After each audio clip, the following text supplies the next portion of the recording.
think you should go check the facts, right? If no other reason, ask your AI to tell you what the chant means, and then you ain't And got to go off of that. and my crazy tail went back and asked my AI, put what does it mean? And I Uh huh. bust out laughing. I'm like, okay, I get it Yeah. now. Also, why are we so upset about comedians and their jokes now? We take it so personally. Like, didn't we? Cancel culture. We've been doing this for decades. Like they say something, we get upset, but it's like, oh no, that's funny. It's true. And now it's like, oh my goodness, he can say that, but he can't do that. Oh no, because it hurts me. And it's like, just it's a joke. Like, why are we trying to cancel comedians who have a To, fault? to your same point. So, when you go back and you look at Eddie Murphy stand ups and Richard Pryor, and you say to yourself, oh, they couldn't say that now. You But know, and I just thought of Eddie honestly, Murphy.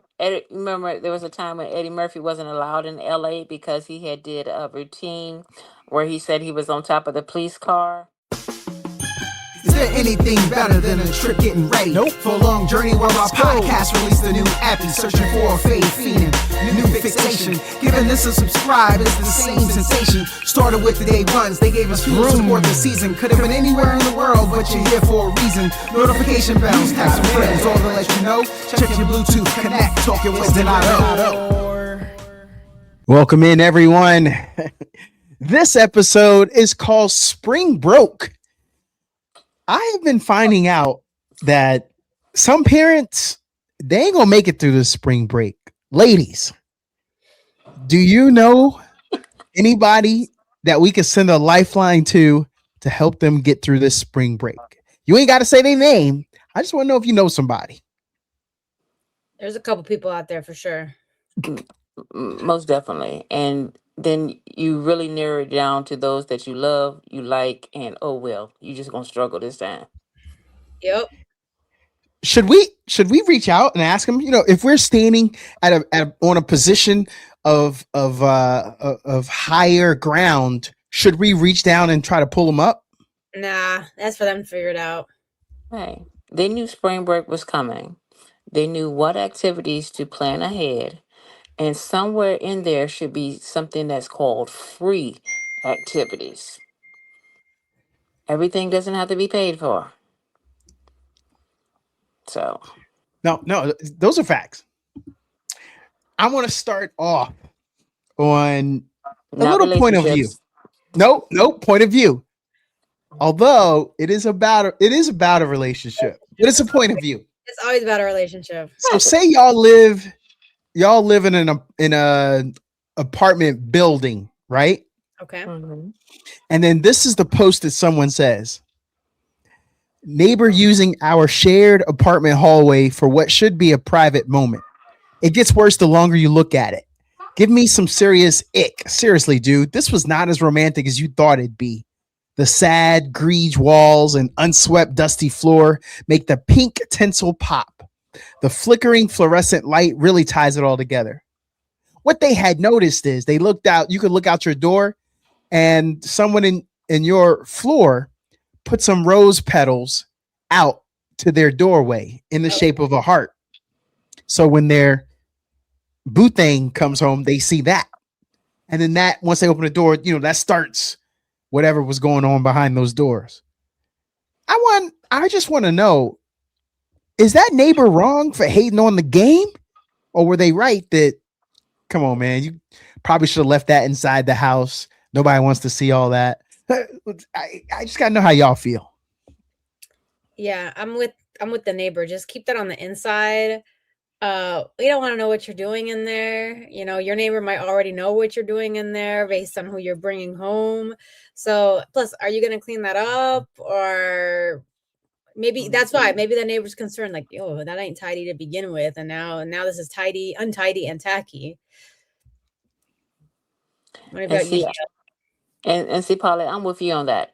I'm that neighbor. I don't need to know that you begging for some tonight. Mm, That's begging moves. Because if you don't went through and put it on the outside, that lets me know that you really done messed up with that person and you really begging to be forgiven or to get some. You start there. Most people will start the rose petals on the inside. You could have had it over the doorway with that when they come in, have the little bag and it falls down. You got a little hallway, do it up the hallway to the bedroom, the couch, wherever you want to do. But you letting everybody know out in the hallway, you messed up, bro. Yep. Yeah.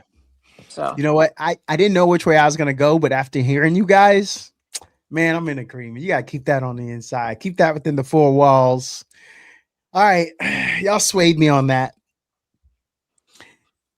I want to stay on something, a point of view about a relationship again. See how I could do that? It's a point of view about a relationship, but it's about. hmm Let me read something to you. If I was your best friend, I want you around all the that's time. seven. I want you around all the time. Can I be your best friend? If you And promise you'll be mine, fine. girl, promise you'll be mine. He say he's just a friend. Uh-huh. Now, Uh-huh. girl, let's not pretend. Come on. Now, Say who's I just that? gotta ask y'all. 50 Cent, if I was your best friend lyrics. Now that y'all hear them, y'all really want somebody around all the time? I mean, careful what you wish for. I heard the lyrics, but I didn't listen to them. Or I listened to them, but I didn't actually hear them. What's he trying to say? I was just singing the song. That I'm gonna be around you all. Ain't no personal space. I'm gonna be around you all the time, That's a girl. stalker. Look at the eyes. Look at the eyes, Polly. That's what I said. Looks and sounds like a stalker now. I'm about to say that look like he begging for 3 to 5 years. DL. I'm just saying. I'm gonna be around you all the time. If you promise you'll be mine. Are we gonna give it No. 9 shots and call it 15? So we not good with these lyrics no more, are we? No, I mean, when you think about it. we didn't like them back then, and we sure ain't feeling them now. I mean, okay, so y'all hear me out this. Count how many relationships y'all know where the man and the woman are like that. They don't do it like that no more. Don't nobody. I want you around all the time. I want you around me all the time. Ain't nobody trying to do that. And so I'm just calling bull right here. But y'all can help me out. I'm being cynical, right? I need a spa day. I'm good. I don't need God, your oh, you know what? We talked about this with you before, Yeah. Polly. So I'm good. It got you it got you liking the song though, got you liking 50 Cent. DL. Hey, I'm with Come on, you Polly. done fell in love with Boo Thing. You want Boo Thing around all the time, don't you? No, sir. I have spa day with the red light and the sauna and all like that on set. I was not doing that with Boo Thing. No, that was my Oh time. man. I'm Where did sorry the love to go? have the towel and the relaxation that hour right there. Boo was not gonna appreciate that. If you want love, go to the apartment with the rose petals. We'll call it love. Right. Mm-hmm. Yes. All right. A man suffered a fatal heart attack at work, but coworkers mistakenly thought he was resting and even took a group selfie nearby, turning a medical emergency into a tragic moment of unawareness. Oh, The man. incident highlights how quickly life can change and why recognizing warning signs and acting fast in emergencies is critical. How do we balance staying present and aware in real life situations while living in a culture so driven by phones and social media?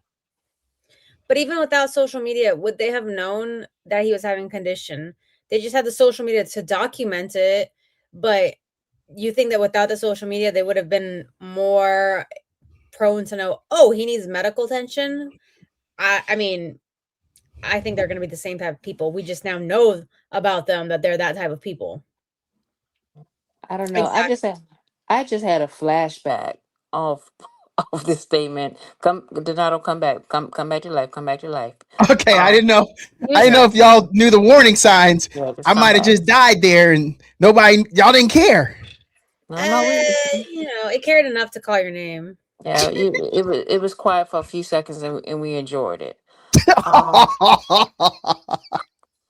but no, I had two situations at work that one person actually had a heart attack at their desk, and again, it it took somebody to see the signs, and by the time rescue got there, um, they were no longer with us. Mm, That was incident number one. Incident number two, somebody's having a stroke. And instead of them calling, they started talking with us like a slurred speech. So they just thought this person was drunk, did not know the signs of a stroke. Mhm. Somebody calls me, I'm off that day. They're like, yo, your girl is having problems. Something's going on. She's slurring her speech. Y'all ain't call 911. Y'all ain't call her husband. So I had to make that phone call. Look, hey, bro, you might want to get up to your wife's job. Something's going on with her. So that's one of those cases that I feel that people need to be properly trained. It needs to be more than a 2-minute video online that they're sitting at their desk that they watch and just click through the slides to say that they watched it and have not truly learned the science, because that could really be detrimental. Just imagine that, happening. Because there was one case that it happened on a Friday. They didn't find the person till Monday till they came back to work. Yeah. But also, like, yeah, the training. I mean, do jobs even get trained on? Like, to what extent? You're flipping burgers, you probably don't know what it's gonna look like. And then, it comes back like, well, it's not my responsibility. Like, they're just an employee. They're not my family member. They're not my child. Like, why do I don't even talk to them? Why is that on me? So I can totally understand why you would hope that somebody calls 911, but on the other hand, it's like, oh no, they're just always weird. So maybe this is another thing of them being weird, or that's how they keep to themselves and they always take a nap, right? So I mean, I can see both sides and it's hard to blame someone really. Yeah. Ladies, I got to follow up with that. After COVID, does anyone actually want to give mouth to mouth to give aid anymore? I hope Chest not. compressions, get Well, some air into those lungs. Well, I thank COVID for that. Mouth to mouth is not necessary anymore. Now you just got to remember that rhythm of staying alive, hit them chest compressions, and do that. Cause kissing and saving time. We ain't got to do that no more. Mm-mm. Creepy one out there really wants to still though. That creepy best friend guy wants to. I want you around all the time. Don't go nowhere. I want you around all the time. Don't go nowhere. Or better yet, that creepy coworker Staying that that alive. that wants to open up the shirt, have you exposed out. He's like, oh, we need to open up the shirt just to get it, a better grip on. No, Yep. no. Got to get that skin to skin. Mm-hmm. Yeah. All right. This person said, I drove through traffic, used my own gas, and carried your food to your door. And the extra tip was a little bag of loose coins like you cleaned out your cup holder.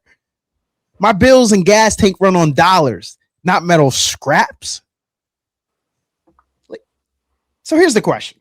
Have you ever received a tip in any job that felt more insulting than just getting nothing at all? Yeah, back when I waited tables in college and I learned that that wasn't the thing for me, I lasted 3 days. Mm-mm. And it was waiting tables in a nice downtown area where, Main Street, everybody's coming in suits and everything, and they didn't want to leave a tip. I'm like, hold on, you see me trying to pay for college here, Mm. and you can't leave that on the table? And I done bought you 4 glasses of water, 2 bottles of, of Chardonnay, and the steak was fresh and everything, and you can't leave nothing? Okay. That was not the job for me. In other countries, they don't get down like that. I'm not saying those people were right, DL, for not taking care of you, but in other countries, they don't get down like that. You don't have to tip. So it's and the wages cover for that. So unless you are new to this country, bruh, you gotta break people off because the $2 an hour they ain't getting it. Like, come on, man. Yeah, but why do I have to automatically select 18% on service that wasn't there? You don't give 18. You don't give 18. Now they do like automatic. We're like, oh, you want to. Oh, my favorite is when I order food and they're like, would you like to add a tip? For what? For pressing the order, or even I go to a kiosk and it's a screen and I have to order. I order my own food, which is fine. I'm like, fine. I'll look at the pictures. That's okay. And it's like, would you like to add a tip? For what? For the surcharge fee for using your electricity? What am I tipping for? I laughed at that yesterday. I ordered food online and hit their drive-through to pick it up. What am I tipping you for? I'm coming to the drive-through. You ain't doing nothing special with my food. You ain't giving me no extra sauces or anything else. You'll be lucky if you actually get your right order. Thank you. And is it hot? Yeah. Yeah, Yeah. maybe. See, no. Mm. I want to talk a little music. Grammy winning composer Lebo M is suing comedian Learn More Jonasi for defamation and other claims over a viral podcast clip. And he won't on this podcast. I couldn't get that out fast enough. The lawsuit alleges Jonasi misrepresented the meaning of the iconic chant from Disney's The Lion King.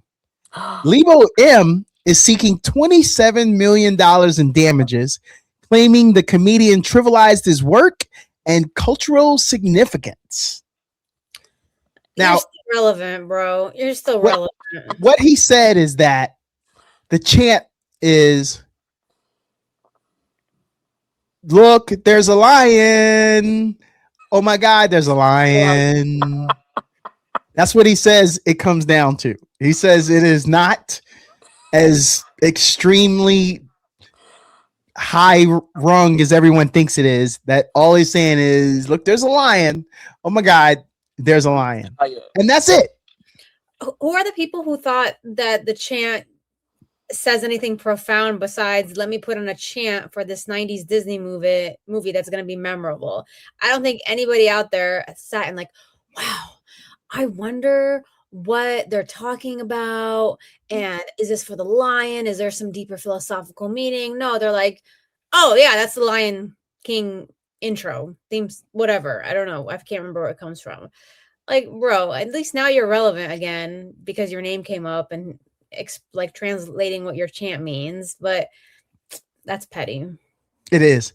I know here in America we have that First Amendment, that freedom of speech. It's what we always come back to. You know, Afro Man just got his case won, and I think this is that. We know this guy to be a comedian. He's on a podcast. He's entertaining, and I don't know if he misrepresented intentionally, but I think in this day and age of Google Translate, I think you should go check the facts, right? If no other reason, ask your AI to tell you what the chant means, and then you ain't got to go off of that.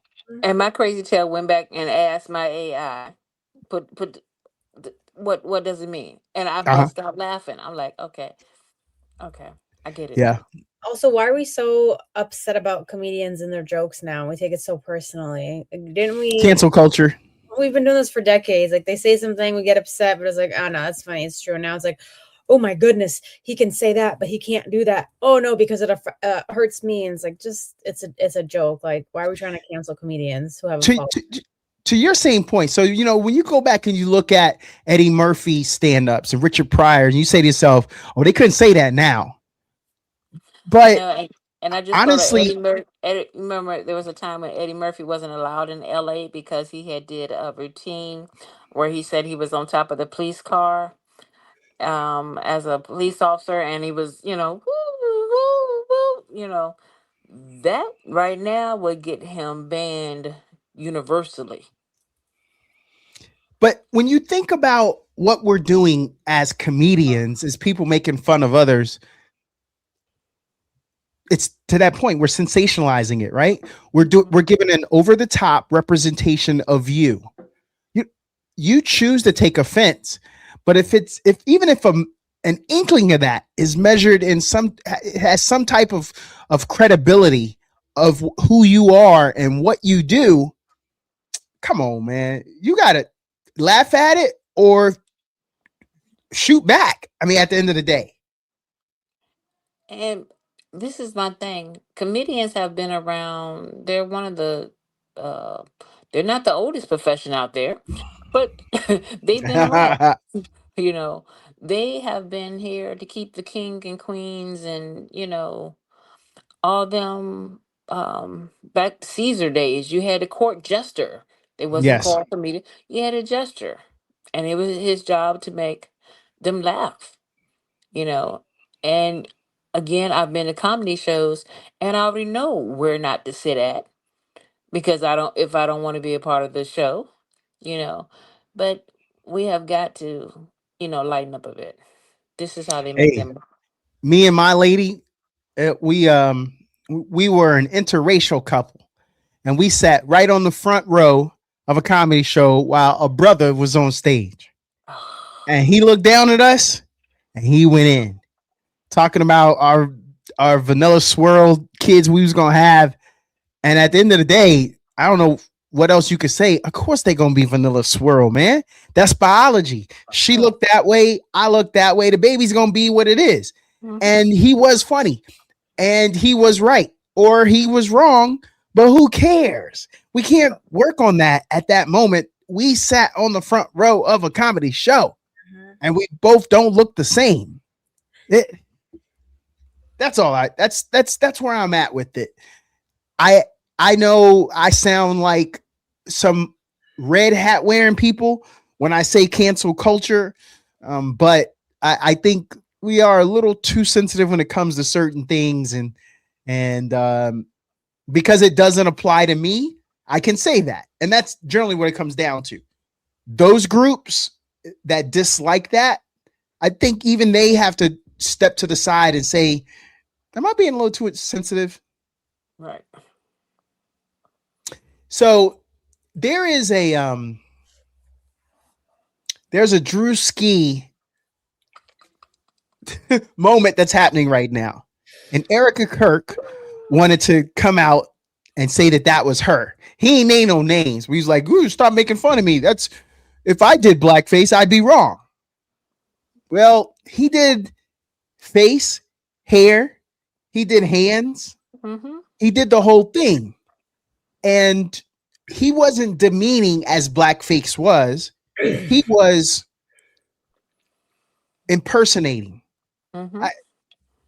I don't take offense to it because one, he didn't say no names. Man, do you know how many ladies out here with blonde hair and have conservative views? That could have been anybody. Mm-hmm. And he don't look exactly like her because his facial features, I don't care how much prosthetics you put on, the face just gets bigger because he's a big dude Right. with a Yeah. wide. Full I think face. she entered herself into the conversation and she didn't need to. Because he also does this for other people that have no names, and none of them go and be like, "Oh, that looks like me." He just is like, "Hey, here's a generic person that I'm making fun of," and so we're like, "Oh, that looks like my uncle." Right. I ask y'all this question. If you feel that it is similar to blackface, then why do you say, well, if I would have done blackface? No. That's not where you go. Like, you know what I'm saying? Like, if you know it's rude, you don't say, well, if I would have shot that person. No. That Mhm. means, like, you don't get it. Like, what you're saying is, well, I would like to do blackface, but I know I would get in trouble. I can't get away with it. But if I could get away with it, I do it. I mean, that's how I take what she said. That's all I'm saying. And see, I had a problem with it when she says that her 4-year-old thought it was her. Oh I yeah. have a nephew that's getting ready to be 4, and you tell me my nephew knows who his mommy is. Bottom line, he's not going to be confused by somebody else that might have blonde hair or dark hair or whatever else like his mommy. He knows what his mommy looks like. So you tell me that your child don't know what you look like? That you're not spending enough time with your child? I Come want to on. ask you one other question when it comes to this. There is a such thing as a stereotype. Mm-hmm. Some stereotypes are wrong. We know that. Some are demeaning. We know that. But some are spot on. I tell people all the time, and I know sometimes a few people look at me sideways, but I lived in Korea for a year. And I like to tell people, you know how everybody think brothers play ball? Yo, Koreans smash that stereotype 10 times fold because all Koreans play ball. Because I lived there for a year and I went to a lot of basketball courts and they were packed. Now, there's places in America you can go to black neighborhoods and it ain't a packed court. Now, did I live there 24/7? No, but most of the time, the places I went, Koreans was out there. So I say that. But if Drewski is doing a certain thing and if the shoe fits, then a lot of women have to wear it. Are those women thinking that, oh, he's doing me, except for I have brown hair and she's got blonde, but man, that's me. Then that just means how true it is, which is another reason for us to do that. If you basic, you basic.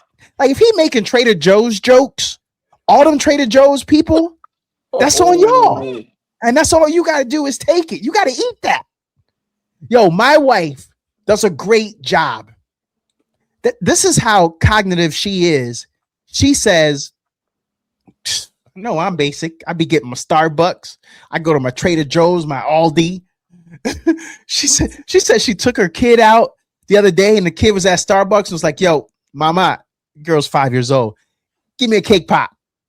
The other kid, yo, give me this pink drink. She knows she basic and now her kids are basic and she runs with it. She says it in jest. Stereotype, right? But she can use the stereotype in my Erica Kirk verse. But if I use a stereotype, I'm wrong calling her basic. Am I right? Like, I don't even get it. No logic. But is this her way of just trying to stay on everybody's mind? I think Keep her so. name out there? I think so. You know? Yes. Yeah, I believe so. You insert yourself into the narrative. There are a few that say any press is good press. Mm-hmm. And so if she can get in the back and forth with someone who's viral, you're putting yourself in it right now. Like when Michael B. Jordan won that last accolade, aside from him going to In-N-Out and eating, DL, if you ever make it to California, you got to go try. Well, there's one in Texas too, but you got to try In-N-Out. There was a fake account.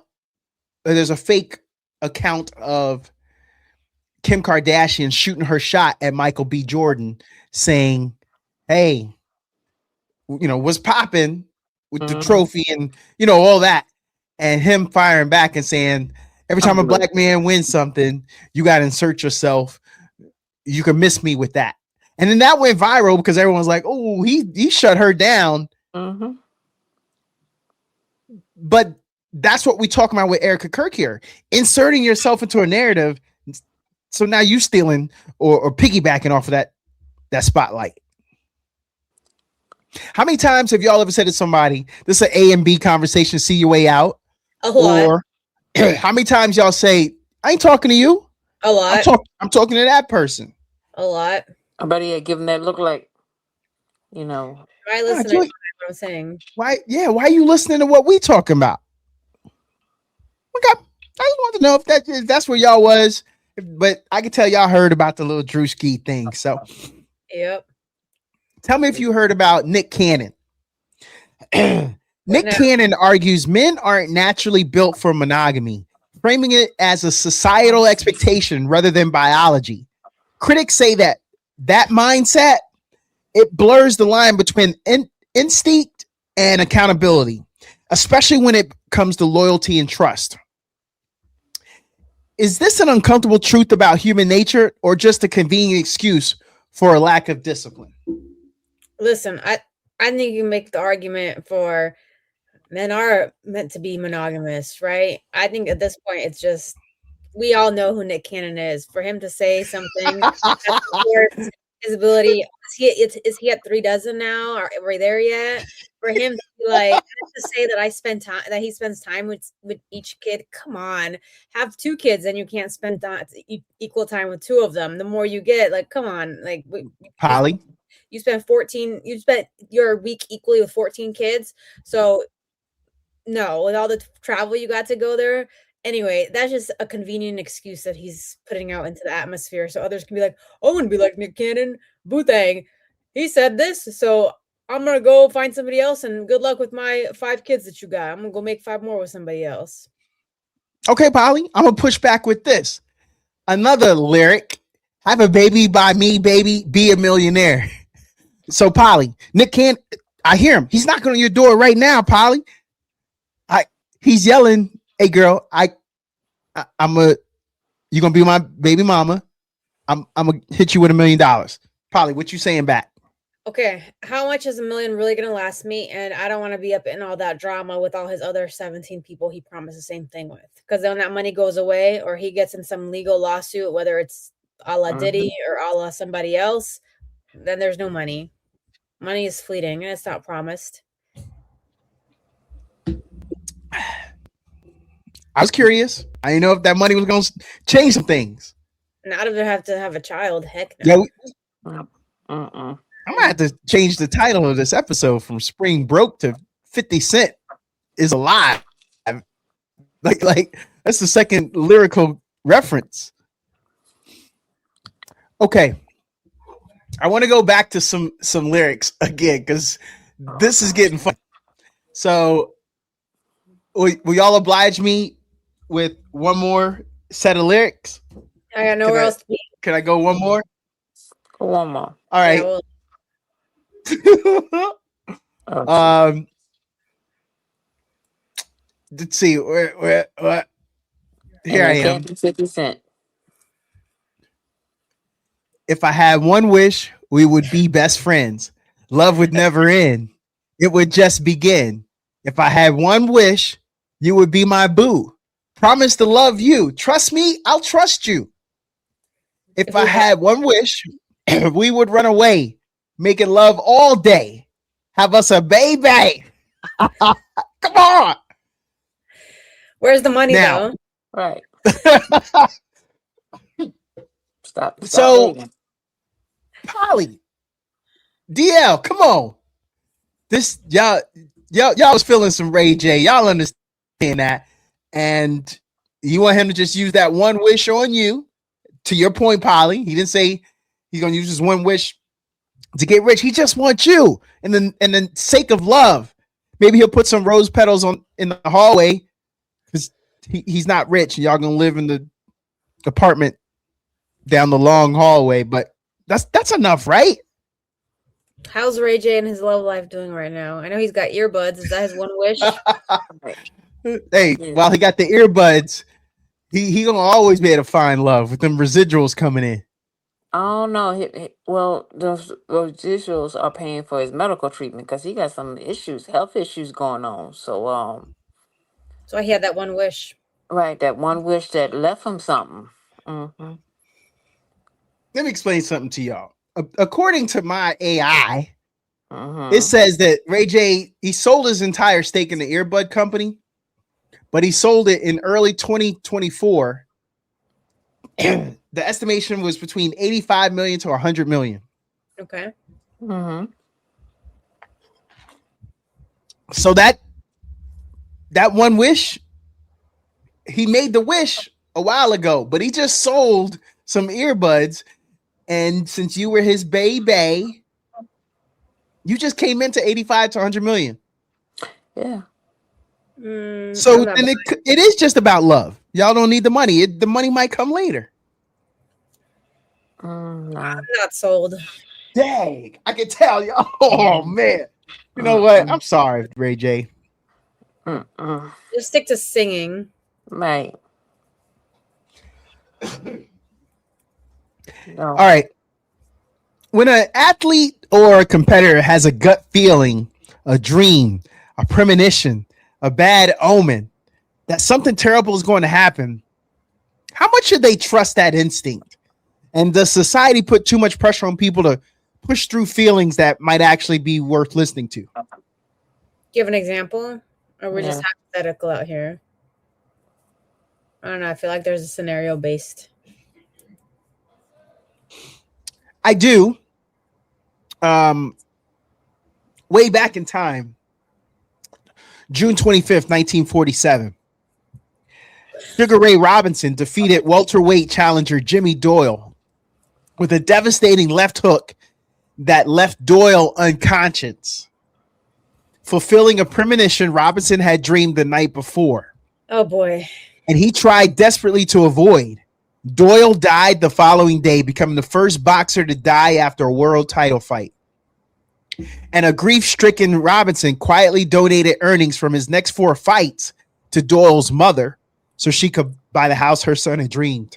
What did Robinson actively do to try to prevent this premonition, right? Like, so after the fact, I thought of it and I felt guilty. Did he try to call the match off? Like, we're not talking about gut feeling. We're talking about guilt now. It's not the same thing. He feels guilty, but that's the sport he's in. And he could have died from head trauma, heart problems, anything could happen. You talking about 1947? Yeah. They weren't doing nothing, no medical checks and anything, back then. So it could have been something he already had that fighting, that particular night ended his career. Yeah, eggshell syndrome. You like take the person as you find them. Mm-hmm. So no. Now I can say mommy's premonition that when your child is doing something, they get too quiet or something like that. You be like, hold on, wait a minute, let me go check, let me go find out. But this is not that. Right. So Okay. Let's talk about Kanye. Kanye West sold his 14,006,713 acre Bighorn Mountain Ranch in Wyoming he did. back to the Flittner family. They originally founded it in 1906. After his ambitious plans for a Yeezy campus and a shoe manufacturing hub never materialized, the family, fearing outside developers would subdivide their ancestral land, they rushed to reclaim it. When a brief listing appeared, and they were relieved to find West had left the historic structures intact. That sounds like seller's remorse. Right. So, Like when a celebrity buys land or property in a small, tight-knit community with big promises that never happen, what responsibility do they have to the people and culture of that place? And does it matter if they leave it better or worse than they found it? what does the celebrity owe them? I don't think the celebrity owes them, because I think on a previous topic we talked about a celebrity or somebody that was buying up a lot of a compound Oh, area. Zuckerberg. And yep, and was able to put houses and things out there for his people. So I have to look at it as, if I'm buying, for instance, Kanye is buying this house with all this land. Kanye has them 4 or 5 children. Yeah, I think so. Yeah.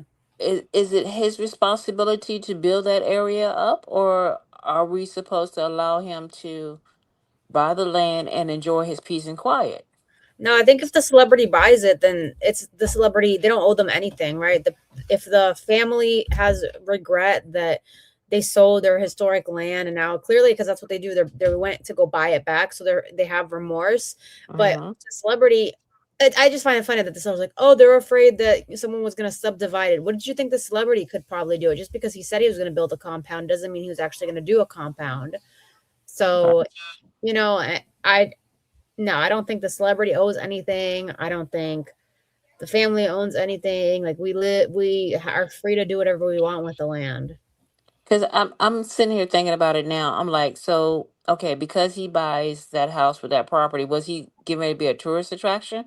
That they was going to have tour buses come through, where the tour buses could stop at the local Golden Corral and increase business there, and you know what else was he supposed to bring to them?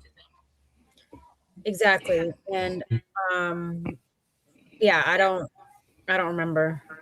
I don't remember what he was trying to do with that land. I think he was just having a home for his family to live in. Right.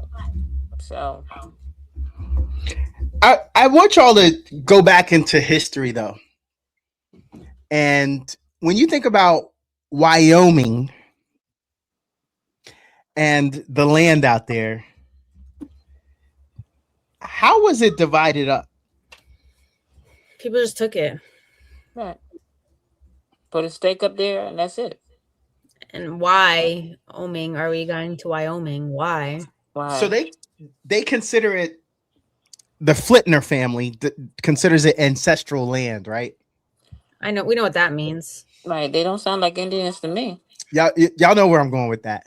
Oh, we Mhm. know. Yeah. So Wyoming was admitted to the Union in 1890. Mhm. But when it came to all this land, we have to occupy it. Mhm. And so this was if you go out there and you take the land, there's subsidies, that follow that allow these families to do that. What opportunity wasn't given to everybody here in America, as y'all well know. So I have a hard time hearing ancestral land. That was a little hard for me to deal with, because there's some Native Americans, I'm sure, that were there first. Because correct me if I'm wrong, and I'm sitting here trying to think of my United States map. That's not exactly a waterway that their ancestors would have came over here on a boat. No, ma'am. Oh. No, ma'am. That's all I'm gonna say. Yeah, that requires effort. Mm-hmm. Conscious effort. All right. What screams I have no life? Here are 3 I have no life questions. Okay. Have you ever looked up the exact mileage between 2 completely irrelevant places just out of curiosity at 2 a.m. and then spent another hour going down that rabbit hole? I don't think that screams I have no life. I think that might actually scream like I have an idea and I'd like to see if this is feasible in the future. Right. Tentative travel sites. From California to New York. Right. Is this feasible? Next time I have a break, how much money do I need? Maybe what the food looks like on this travel route. I need to know that. The hotels, lodging, things maybe like it's a that. college student trying to avoid writing a paper at 2 a.m. and they're like, it's my spring break trip for senior year. I can do it. Mm-hmm. Okay. Number 2. Have you ever rewatched a show or movie so many times that you started noticing continuity errors and felt personally offended by them? That screams I have no life.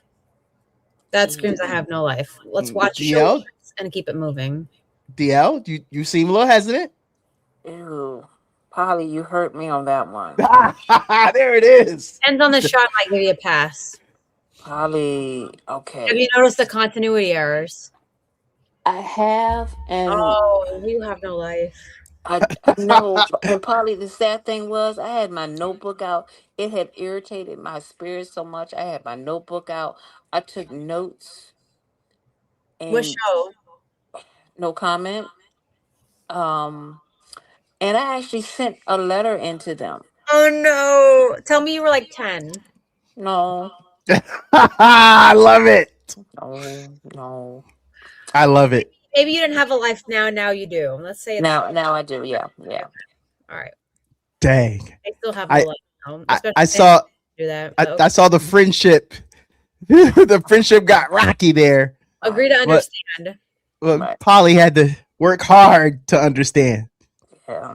There was a season in life. It was a slow, small, short show. Not seasons or like just 1 and 3 episodes. Yeah. I lost y'all on the first one. Got y'all on the second one. I'm about to hit you with the third one. Okay. Have you ever spent more time researching and planning a hobby than actually doing the hobby itself? No. Oh. Wait a minute.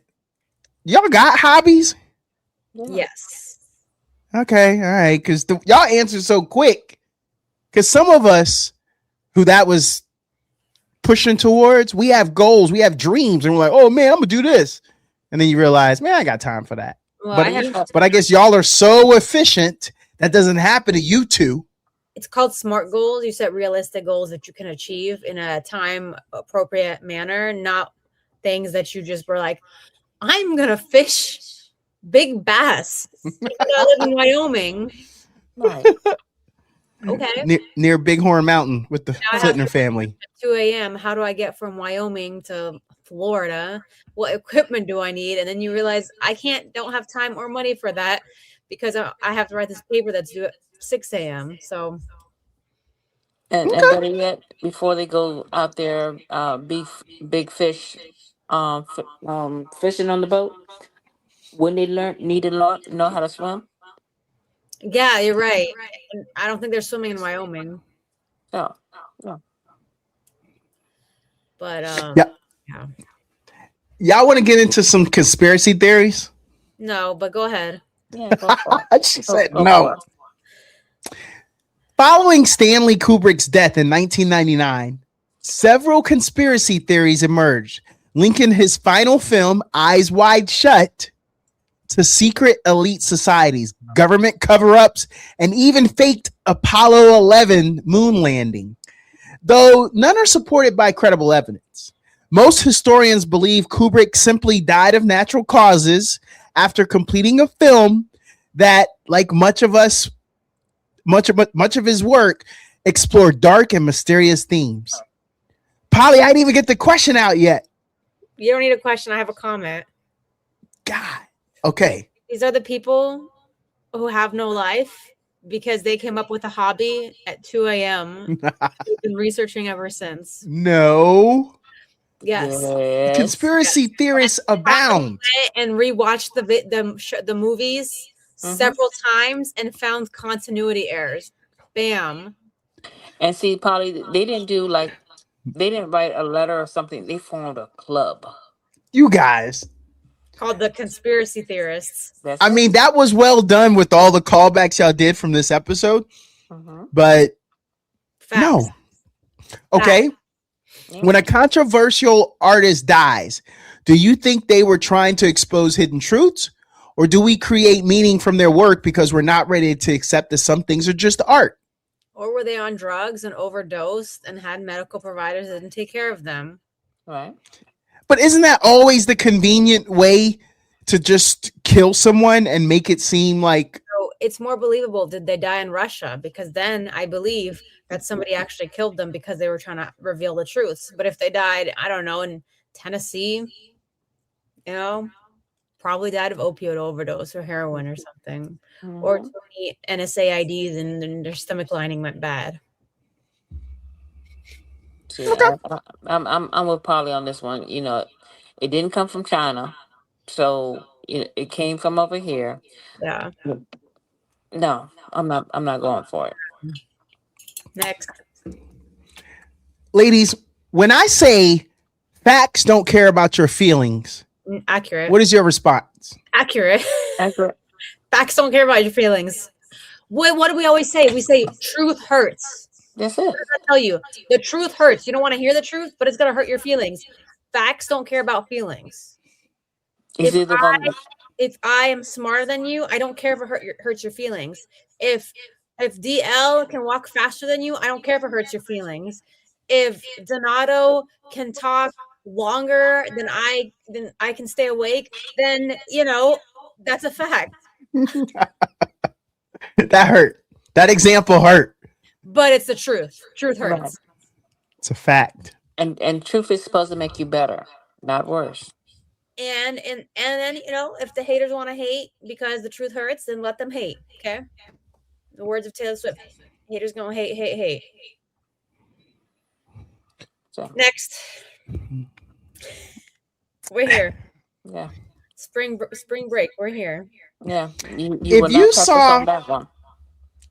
If you saw an exit sign for a road with the strangest name you've ever seen, would your curiosity make you take the exit just to see what's there? No, keep it moving.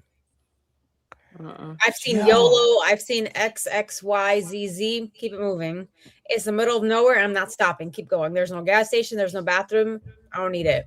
Right. If I can't I see will- the gas station from the highway, the lights and everything, I'm with Polly. I'm not getting out there. At 2 a.m., however, I might want to know from point A to point B, how do I get there and what does that city contain? And there's my new hot conspiracy theory. Okay, we're good. I'm good. I don't need a picture with it. Snap and go. Okay. I know what road you're talking about. It's Zizix. It doesn't start with the X, but it ends in the X. And I took a picture of the sign and I kept it moving. I didn't go, but I agree with you, Polly. It's in California, DL. Whether it starts with an X or ends in an X, it's still the end of the alphabet. It don't matter.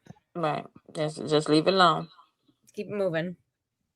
The road is off Interstate 15 in the Mojave Desert, There you go. DL, between Los Angeles and Las Vegas. So No, that- millions of drivers see the strange exit sign every year. No So pun that's no- why it's famous. No food, no water. Okay, No, Mojave Desert. no, No food, no water. Keep it moving. no, no. They And should see, Okay. make it a tourist destination, though, right? They should capitalize off that and build Oh, some they did. casino. So it's, believe it or not, that's one of the last words in the English language. The name Zizek was intentionally created to sound like the last word in the dictionary. So that's how it ended up there. It was made up by a radio evangelist in 1944. Curtis House Springer founded a fake health spa there called Zizek's Mineral Springs, promoting questionable miracle cures. Questionable. Government takeover. In 1974, the Bureau of Land Management shut the operation down for illegal use of federal land. Okay. And it is now a research center. Today, the site is used by the Cal State University, the Desert Studies Center for desert research. Fine. More reason not to go. right. And you said it was founded by a radio evangelist, Yes. so a crooked preacher Yeah. Who wanted Yeah. money? Stole some who land. wanted money. And he milked it for like 30 years. Yeah. So the tithes and offerings wasn't enough, so he created this. Did he keep that money so he can promise it like Ray J and Nick Cannon and 50 Cent 1 million? Right. Just Only if I could be your best friend. No, I want you around all the time. He said that. Come to my spa. I want you around all the time. You can be my best friend. Mhm. Y'all know the football player Amon-Ra St. Brown? I've heard the name. Yes. Don't Plays ask for me. Detroit. There you go. Mhm. He plays for Detroit. Yeah.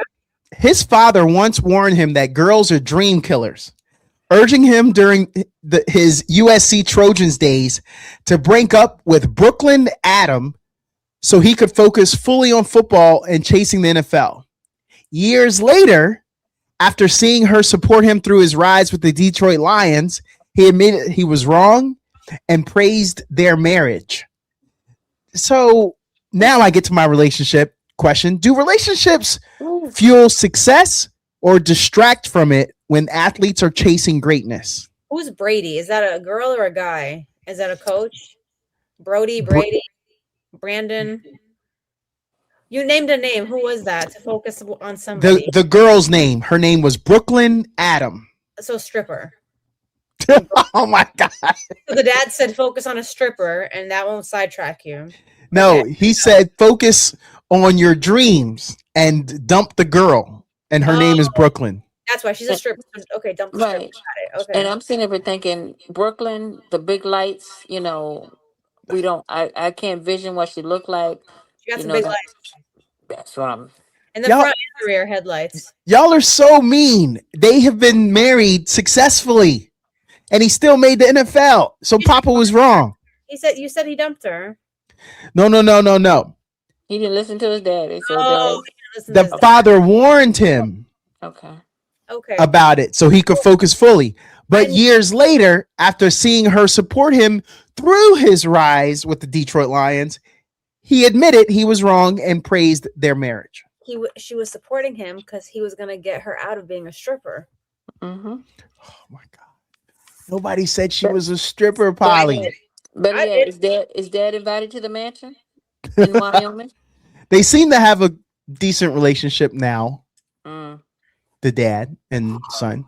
Listen, parents just want to control things, and like we could look at it with the case of like Lamella, all the Lamellos, right? And like their dad is extremely invested. How many of them are actually successful ball players? Like one is like a basketball player. Okay, two. So Well, one had injuries, right, but sure. they're both still in the league. Okay, so again, just because you're in the league, I mean, LeBron and his son are still in the league, and who's more successful, right? So let's leave it at that. But I mean, great. He's in the who's anyone sitting on the bench is in the league, but they don't play. Yo, Polly, I would go sit on a bench to be in the league. I know. Hey, Doesn't mean you're successful. I'll pass the water bottles, the water containers, the towels, because they still getting paid. Yeah. They still at all the games. There's some sponsorships. There's some commercials locally. But I know you asked about the parent. I mean, Yeah. Do relationships fuel success or distract from it when athletes are chasing greatness? honestly, it depends on the athlete itself. Because there are some. Who's that? I'm blanking on his name. Right? We all knew for him not to get married to that girl. He was in Oh Colorado. yeah, that's right. The I Dolphins. know. But we all were like, "Don't get married. Don't get married." Didn't how'd that end up? The Mm. Jaguars. Yeah, you know what I'm talking about, right? That guy. Yeah. Didn't they have a lavish wedding? And she's like, "Oh, you're the one," and then she is no longer the one. How much Yeah, that money she wanted walked away all of his money, and then he stopped with? Right. playing. Travis Hunter.